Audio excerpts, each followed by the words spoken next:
Le lac de Montorge est alimenté par les eaux de source et de la fonte des neiges. Le bis de l'Antine provenant de la Sionne avec prise d'eau à 745 mètres au lieu dit les Moulins. Il peut soit alimenter le lac, soit être dévié immédiatement vers le bis de Montorge. À son arrivée, ces eaux vont dans un dessableur, réservoir servant à déposer la terre et le sable charriés par le cours d'eau.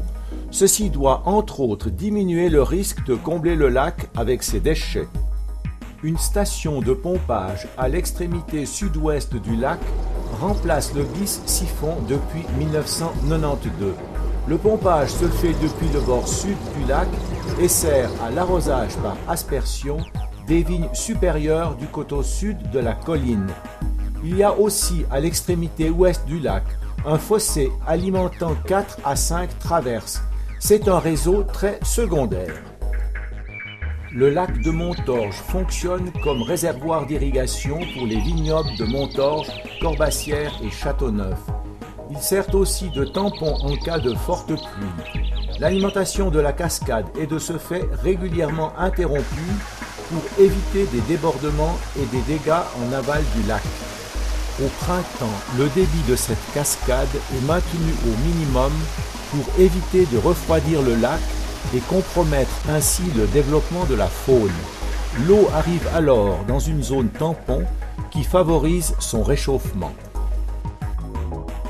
La vidange du lac se faisait autrefois encore par le petit bis qui irriguait les hautes vignes du coteau sud. Il est maintenant désaffecté et remplacé par la station de pompage. Par contre, le bis de Montorge est toujours en activité, sauf en hiver, en raison du risque de gel à cause de son faible débit. L'irrigation des vignes se fait à l'aide du réservoir accolé au bis. Le poids de l'eau qui s'accumule ainsi dans la citerne donne la pression nécessaire à l'arrosage par aspersion.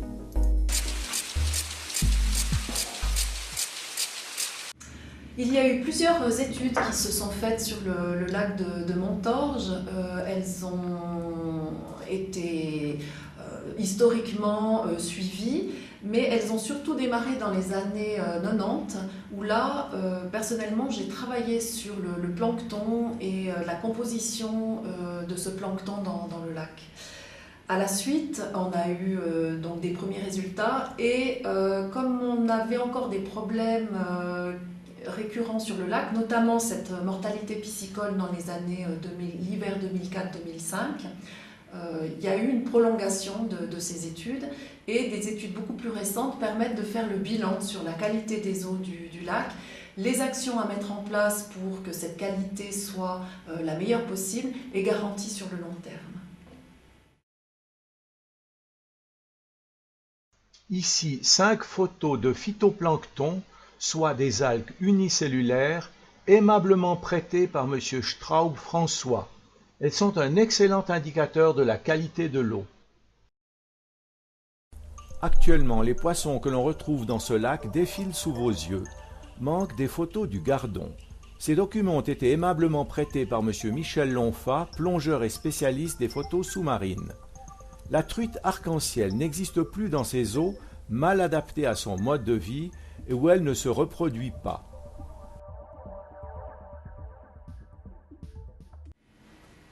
Donc, parmi les actions qui se sont faites récemment, la ville de Sion, justement pour s'affranchir de tout risque de pollution et d'apport de pollution, donc d'eau usée dans le lac, tout le secteur de la Murat a été raccordé et on a suivi ce raccordement et on a vu les effets positifs sur la torrentière. Au jour d'aujourd'hui, on sait qu'il n'y a plus d'apport d'eau usée ou risque d'apport d'eau usée qui viennent de ce secteur-là.